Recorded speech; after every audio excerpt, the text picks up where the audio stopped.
You need a massive, massive space and a ton of members to earn a lot as a gym owner. Hmm? Whoa, whoa, whoa, whoa, whoa. Let me interrupt you right there, Mike. What? What do you think about that, Jake?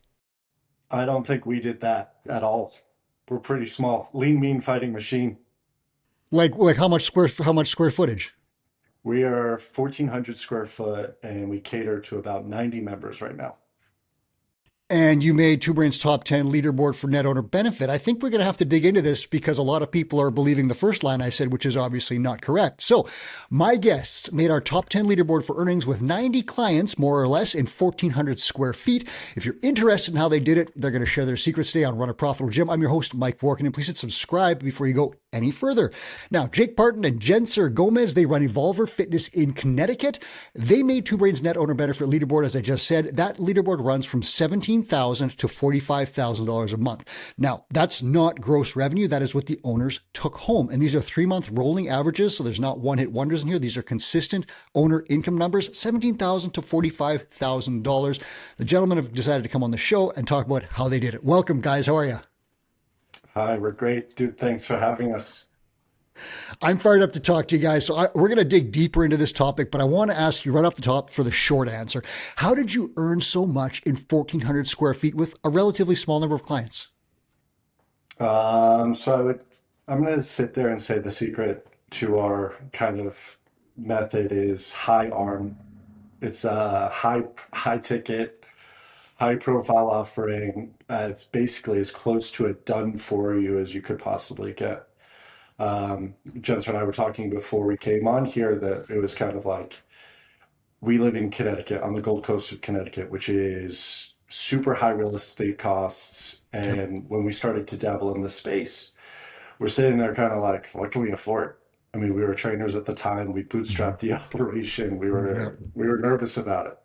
So it made us very, very, very, very safe with our numbers. We were very, very pessimistic. We wanted to keep it lean. We wanted to keep our operational costs as low as possible in hopes that at some point we'd be here on the net owner benefit leaderboard for Two Brain. Totally. And That's good. here we are. Okay, so ARM, average revenue per member. If you have a high ARM, you do not need a ton of members. If you have a low ARM, like say $30, you're going to need a lot of members. And that's where people get into trouble because it's hard. Like in an access gym, maybe that works. In a coaching gym, if your ARM is low, you're selling your time for a low value and all of a sudden you're going to need a ton of people. It's just this hamster wheel. It doesn't work. And we see people get on this marketing hamster wheel. I need more clients. I need more clients. I need more clients. But what you really need is probably a rate increase. You probably need to boost those rates up. You probably need to add some services, add some high value services like personal training, semi-private training, all those different things. High RM is a secret recipe for revenue in gyms, right? And I'm going to ask you this, guys. I'm going to dig in with a couple of questions based on what you said here because I really want to kind of figure this out. Back in the day, there was a lot of like when group fitness exploded with CrossFit and so forth in about the 2010s or so, there was this if you build it, they will come mentality. You get a great big space and then you're going to fill it with people, except that doesn't often happen very much. And very few CrossFit gyms and group training gyms have been able to get 200, 300, 400, 500 members. It doesn't happen. You guys went the other way. And I love what you did. You said, I'm just going to minimize my expenses and risk in a small space, and we're going to maximize stuff in there. So how did you come up on that plan when so many people did it the other way? It's a great question. We tried different modalities throughout our years of experience doing this. And what gave us the tool that we could share with people that they could consistent and get the result faster was this personal training tool, which is a very individualized, specific to the client needs. So throughout the years, the way we developed this process was like, how can we simplify fitness or their lifestyle or their movement so they can get the most out of it? So you focused on results right off the bat. Straight. Because if you can get clients happy, they will keep coming and they will refer their families and friends. When did you figure this out? What year did you open this gym? We opened in 2020. August of 2020, right after the pandemic. Ooh, I was going to say, that sounds like a tough time to open. It was like in this transition, we lost about 85% of our clients. Ooh, yeah, that's a Yeah, tough deal. so we just had to put our heads down and work really hard, which we did. It was great. I think when you have that intention of helping people, especially at that time, um, people they appreciate that kind of stuff and they stick to you. And at the time, because our spots were so small, people were avoiding big box gyms. Right, that's interesting. Yeah. So people were looking for places like that. They would come out with just me and Jake and two other people in the room. They'd be like, "Oh, this is great, like we can share." So it was also a benefit for us at the time. Okay, so did you plan, like, did you have your avatar, your client, your perfect client laid out right when you opened in 2020, or was that something you developed after that?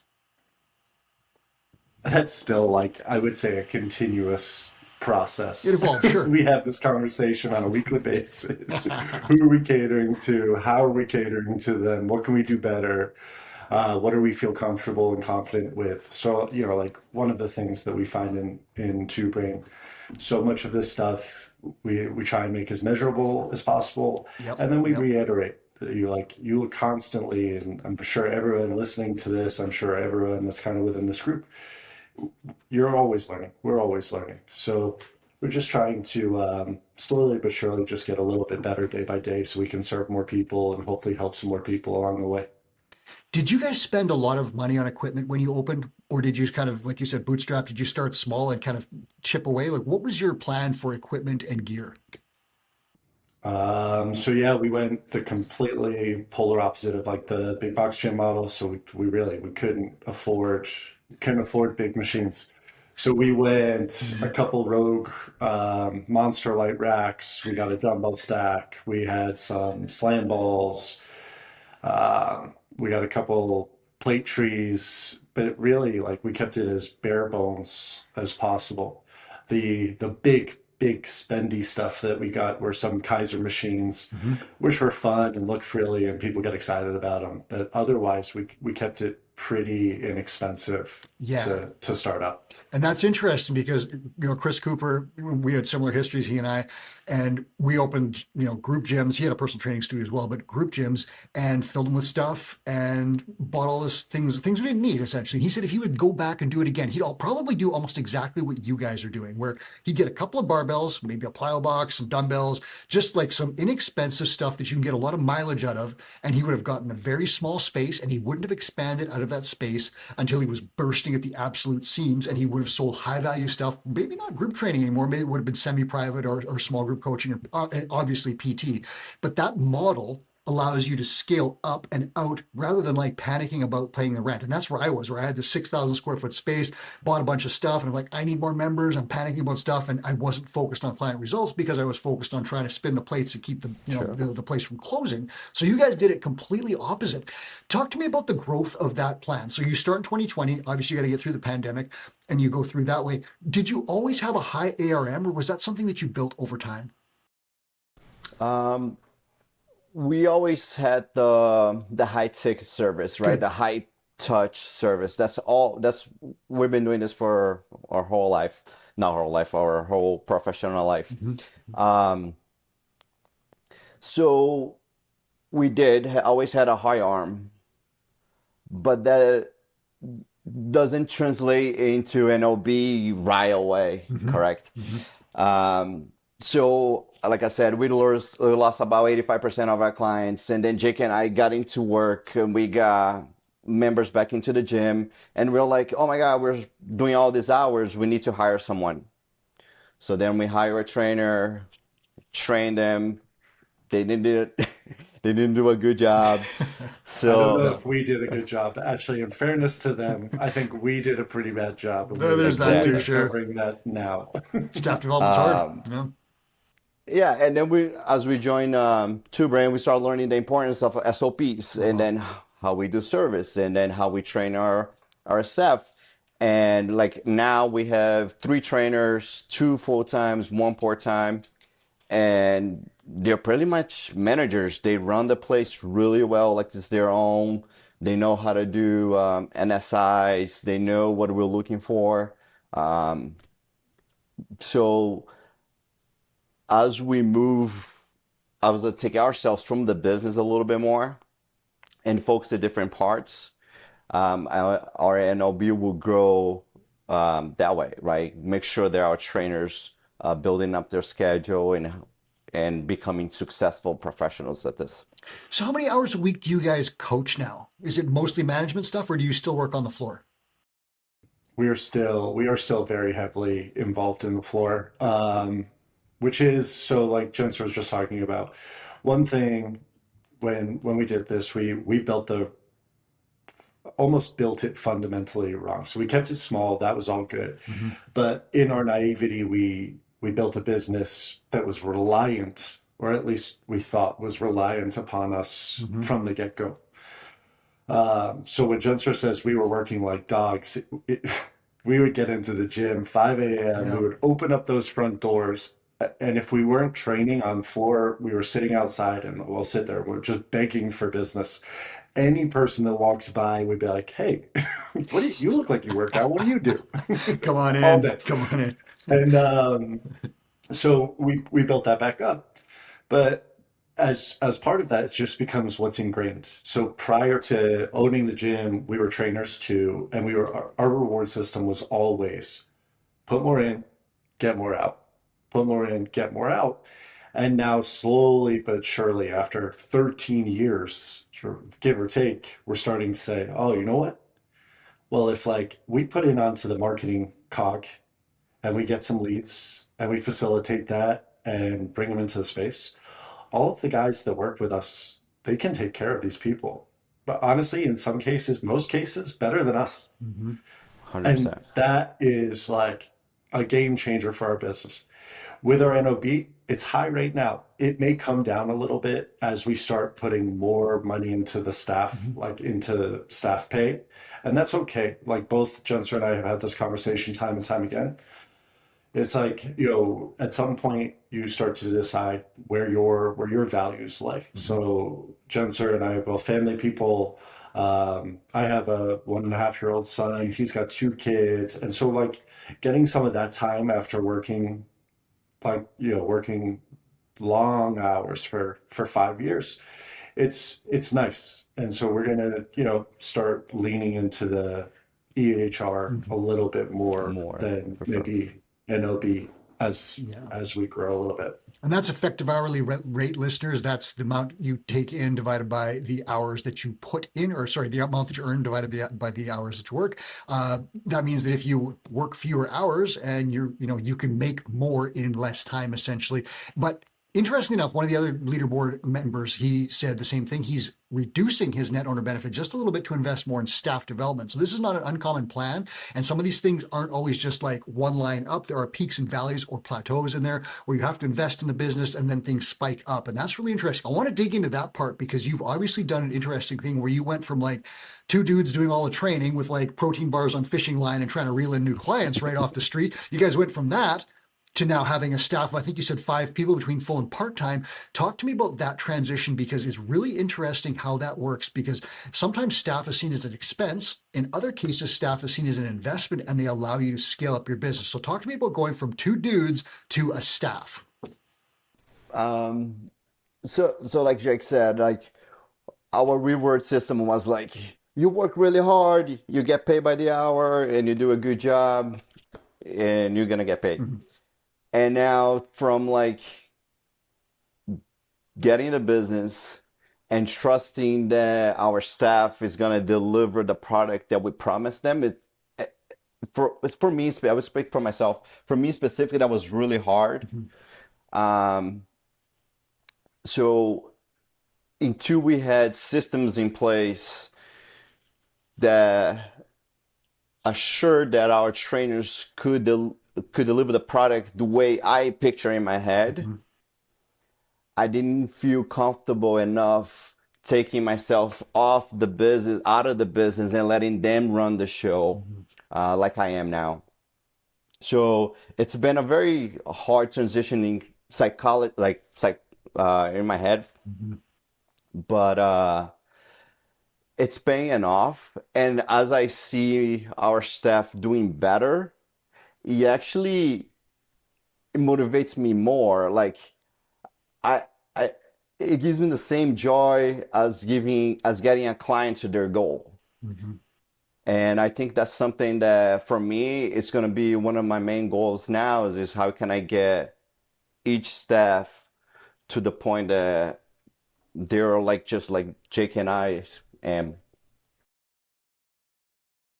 So let me ask you this. So you've got who gets the clients? Who finds the clients? How do you acquire these people? And are you acquiring them for your staff members? Are staff members expected to do that? Or how does your business set up? So we lean with the higher ticket. This has been interesting because we've done the Facebook ads and we've done organic social and we were all in on all of these little levers. What we find works most for us, and Jenser touched on it earlier in this conversation, is referral business Yes.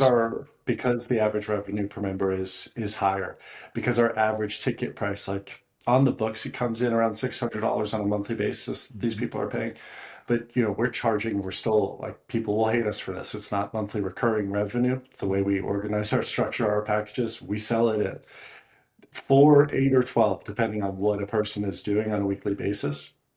Um, because we do it like this, there's a massive barrier to entry.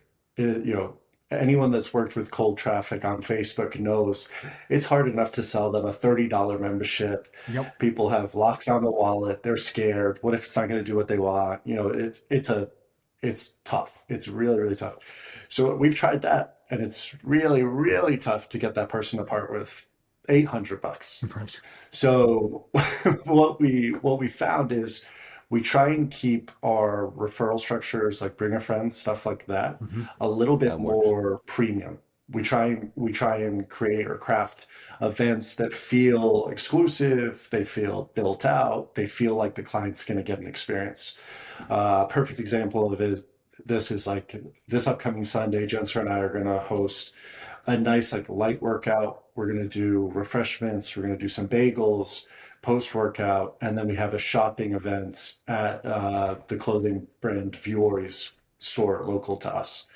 And so our clients get their private shopping experience. They all get 20% off, and so it just feels like something cool. And that really, honestly, the big secret here is that's at no cost to us. Those Mhm. people are taking care to get some people in their door too. It just feels really good for our community building. And as part of that offering, we decided we were going to bring in anyone that signs up with us has to bring a friend. So has to bring a new face. And so that'll give us, we'll call it 15 to 20 people we've never met. They're all friends of clients. Our client list is pretty curated. They're all pretty specific to our space or our avatar. And it gives us 15 leads that we'll start to communicate with. We run weekly newsletter. We'll get them involved with our social.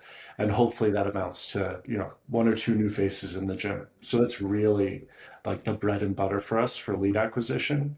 And Jenser and I are pretty, like, we really have our finger on the pulse there. Mhm. But like Jenser said too, with our trainers, um, because they do a good job, because they want to help first, they do get results. They do become part of people's families. Mhm. And so it's not uncommon too for like our trainer Miguel trains a woman named Pam, and Pam loves it. And she's crushing it. She's happy.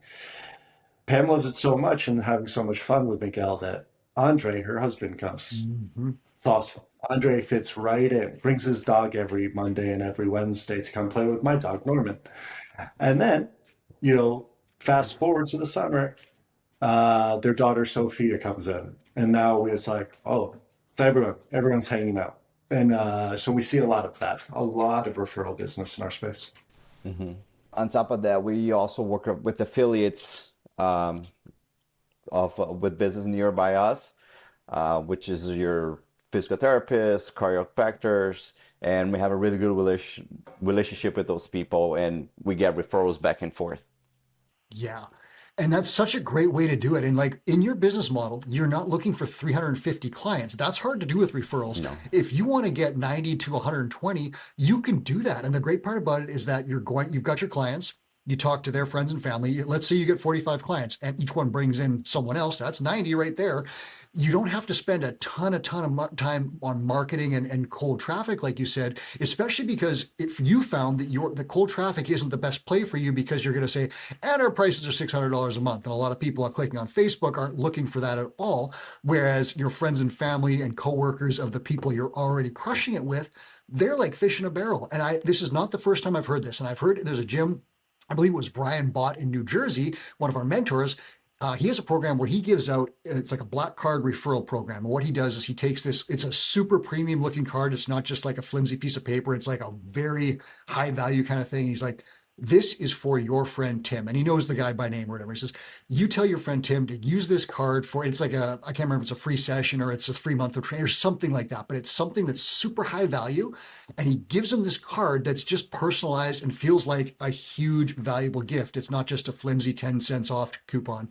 And inevitably these people come in, they're friends of friends, they love it, they want to work out with their friends, and he ends up getting these clients, and they're high value clients that stay for like years, and they end up, their lifetime value is like $10,000 or something like that. So he's got this whole thing calculated. Other gym owners have done the same thing, but Two Brain teaches 4 funnels, and you've got paid, which is a very tough one. You can master it. You should use that at some point, most gym owners, but that's a tough one. You've got organic social media. That's where you're cranking out content. You've got content funnel. That's just generic stuff that's not like your blog and so forth. And then on the other end of it, you've got the referral funnel. And the referral funnel is an incredibly valuable funnel because it takes your time, not a ton of money, and you're connecting with people. And you just heard, listeners, these guys have very specific bring a friend events that are very classy. They feel like a big deal.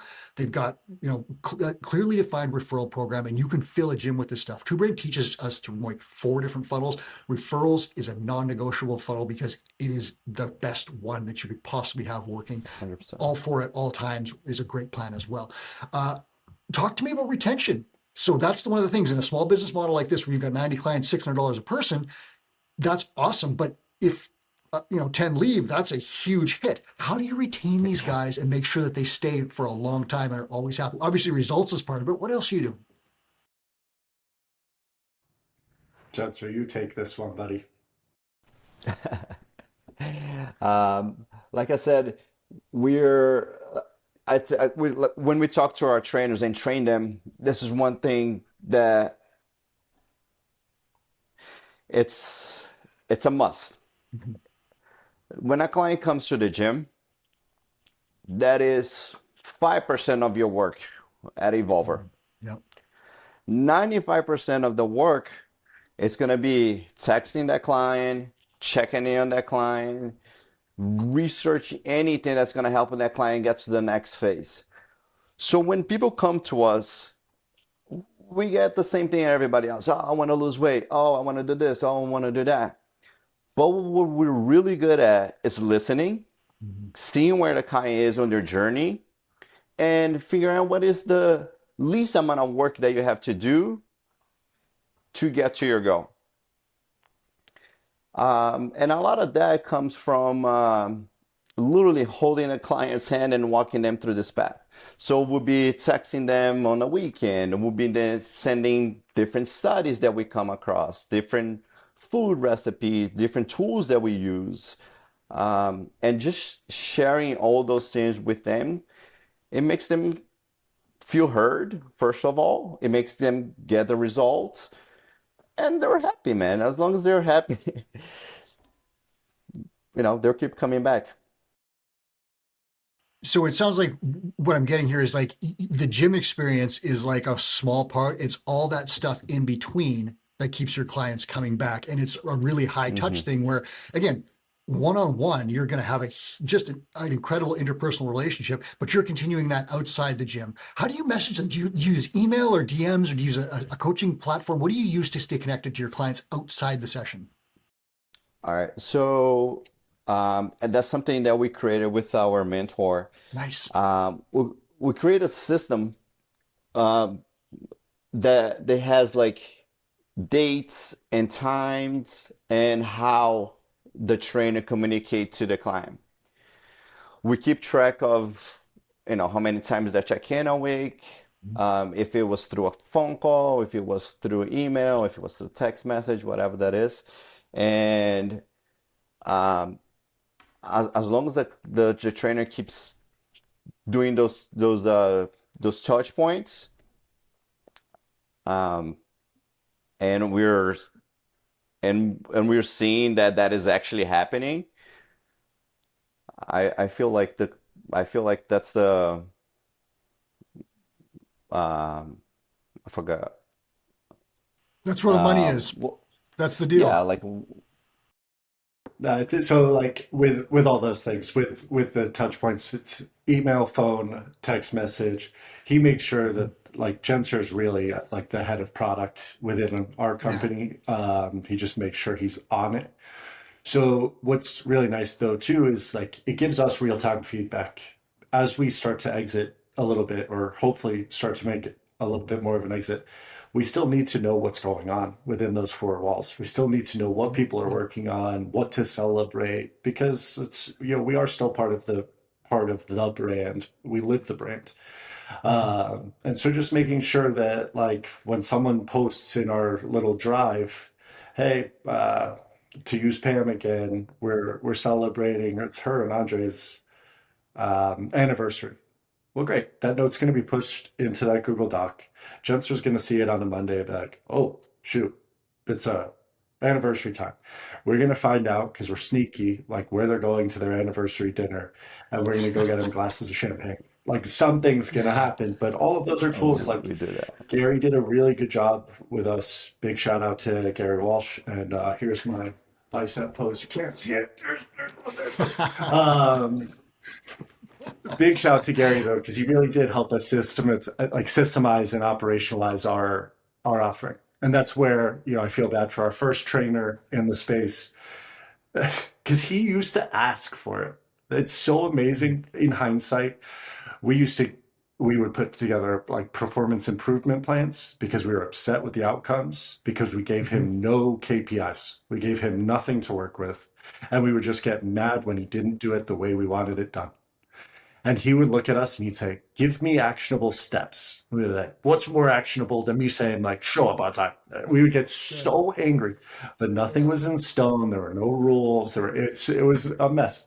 So it was a big shout to Gary last year, like really helped us get that Oh, stuff organized. And it's not done by any means or by any stretch of the imagination. We'll keep on improving those processes. We'll start bringing it to our team to help, they're in it, they're in the thick of it, so get their input on how we can be better at this, how we can Yeah. communicate it better, how we can deliver it better. I'm going to highlight two things in what you just said. The first one is extraordinary service. So you said we were sneaky, Pam and Andre. We figured out where they're going for their anniversary, whatever it was you said, celebration, and you give them a special something. And like that's just one example. I'm sure you've probably got 800 different examples exactly like that of you guys going the extra mile for your clients. That's how you retain clients. It's, that just getting to know them and being part of their lives. That is a huge, huge thing. So, listeners, if you're out there and you're saying, how do I retain more clients? Find out what your clients do and become part of their lives and stay in constant contact with them. In fact, get off this show, text 5 clients that you have and just say, hey, how was your last workout? Or congratulate them on something that you saw in their metrics. Hey, I saw you deadlifted 300 for 4 reps. That's a huge new record for you. Do that right after this show. Your retention will improve if you do that daily. And I'm not making that up. That will happen. You can track it and you can show me the numbers in 2 months if you do that kind of stuff every day. The second thing you said, systems. Every single gym owner who comes on the show, the successful ones on our leaderboards, mentions systems at some point. It is inevitable. If you do not have business systems, your gym will not thrive. You can definitely do okay because you're a hardworking type A kind of person. You're talented and skilled and you're going to crush it and work the long hours and grind.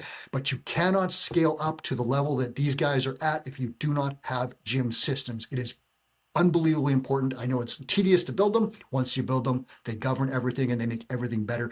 Gentlemen, talk to me about how a mentor helped you build those systems and make sure that you could put it in place. Was that something that the mentor was like instrumental in doing?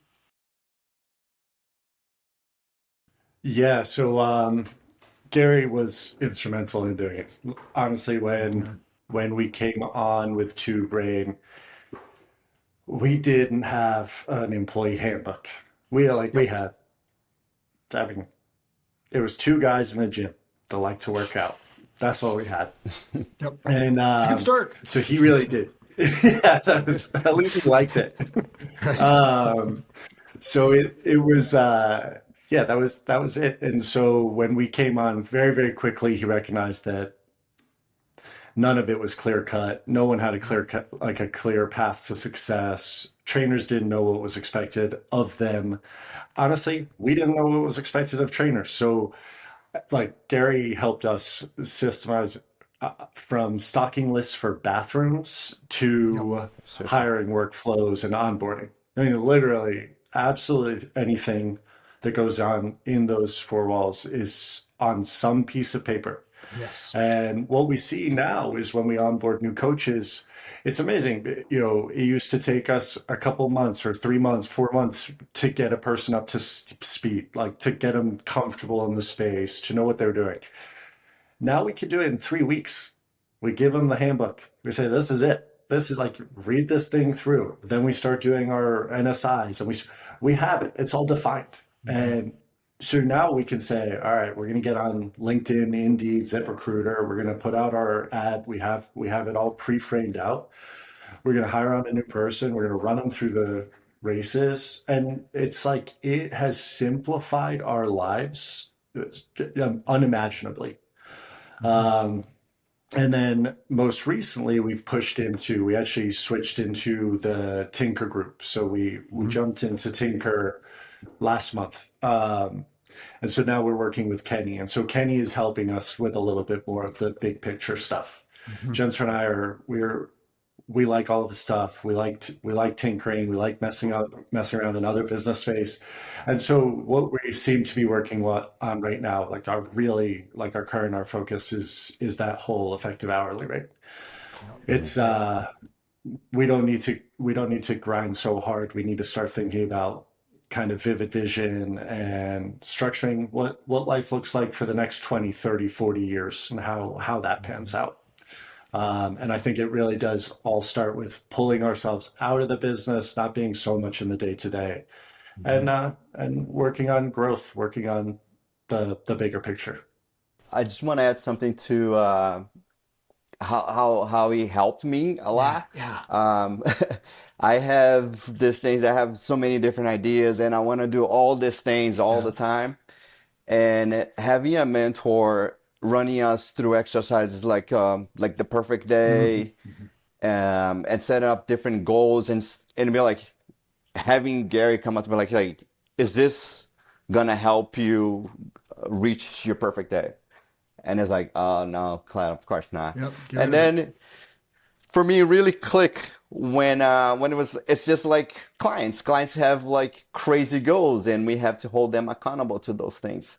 And having a mentor was it felt the same way. It was someone like, you shouldn't do that. Maybe you should take this route, and will be better for your goal. Yeah. Yeah. So for me, that's how it was very helpful. Yeah, and that's great to hear because it can be so difficult to do this stuff on your own. You can chase different things and you can get distracted. And I was just going to say, systems suck one time. You just build them that one time and it's not super Sure. fun. But as soon as it's done, the maintenance on them is so low and you just have to keep upgrading them and auditing them over time. And that takes so much little time. AI can help now. There's all sorts of tools you can use that way, but you build them one time and then you just maintain them and they govern your entire business. And that allows you to do everything faster and better. And the perfect example you guys said, having all this stuff in your head and even not formalized because you couldn't quite figure out what you wanted to tell people, getting upset with staff members, and then finally getting everyone on the same page so that they know what's expected, you know what's expected, we're all on the same page and everything works. That allows you to offload things. Your service standard doesn't decline. You don't lose clients because people are doing a bad job. Everything gets better. And then you've even formalized, stock and inventory and all the other things you guys need. So that you formalize the entire system of your business. And gym owners, if this is something that you do not want to do and you don't like it, the shortcut is to use a two-brain mentor to do it because we teach you in the early stages of mentorship how to formalize and systemize your business and build the structures, get some quick wins that allow you to scale up. And then if I pull out back here, this is one of Cooper's books. It's Founder, Oh Farmer, yeah. Tinker, Thief. That's the early stages. As founder, you're just setting this thing up. Farmer, you're scaling up into growth. Tinker, that's where these guys are right now. That's where you've built a successful business that's not wobbling like it's going to fall over. It's doing pretty well on its own. You've offloaded some stuff. And now you get to sit back and say, as an entrepreneur, what's next? And these guys are saying, we want to make a higher hourly rate in less time. We want to earn more in less time. We want to spend more time with our families. We've grinded for a long time. We want to set this up for our staff. That's where you can really make some fun entrepreneurial plays and work on some next level stuff. And so that's kind of the third stage of the Two Brain system, is that Tinker group where you work with an elite coach and an elite group of gym owners to figure out what's next. And that's super exciting. So gentlemen, next is going to be effective hourly rate. And then how many hours would you like to work in a gym? What are you thinking? Jenser would say 0. Okay, that's fair. Yeah. Not true. I love being a trainer. And like, it's what I've been doing. It's what I'm going to do for the rest of my life. But I do love training staff more than training clients now. Yep. For me, that's the fire. So I will work 40 hours doing that. Yep. Training clients, it can go anywhere between 0 and 10. Okay, that's awesome. Jake, for you, what's your ideal balance? I really like my mornings in the gym. So I would like to go in a little bit later. I'd like to be in there maybe 6 as opposed to 5 because it's too early. That's nighttime still, effectively. Right. And but I'd like to be done and out, not worried about it by noon. I want to be able to. My big goal this year is just I want to be able to pick up my kid from daycare every day. That's my goal. So as long as I'm out by 3 o'clock and I can make it down there, we're good. And that's what you can do. That's the flexibility you get when you build a great business. If you wear all the hats and you don't have systems, you have to do everything yourself, you will never get out of that grind. And what will happen, and I'm sorry to say this is what will happen, you will burn out. I said, no, it won't happen to me. I hit the exact same thing. I burned out. Then people leave, talented coaches leave the fitness industry, gyms go down, and staff lose their jobs, and clients lose their place to train. If you do it the other way and build a strong business where you can offload jobs and evolve and live your perfect day, clients get results, they get to keep training, staff members build great careers, you as the owner get to benefit, and life is beautiful. So if you need to know how to do that, you want to hit the easy button, book a call via the link in the show notes, and you could one day be on one of our leaderboards. I did talk to someone on this leaderboard, the same one you guys got, and he said, I started looking at this stuff, Two Brain content, in 2022, and I dreamed of being on a leaderboard. I didn't think it was possible. And this month, he made it 3 years later with the help of a mentor. So that's a pretty cool thing. Gentlemen, I want to congratulate you on making the leaderboard. This is one of our best ones. It's because it shows owner lifestyle. Congrats, and thank you so much for sharing your time and insight with us. I appreciate it. Thank you so much, Mike. Yeah, it's my pleasure. Jake and Jenser from Revolver Fitness in Connecticut, on our Two Brain leaderboard for net owner benefit from $17,000 to $45,000 a month. You could be there too. Book a link via the call in the show notes. Thanks for listening. My name is Mike Warkentin. I'm your host. Please subscribe for more episodes so you don't miss a show.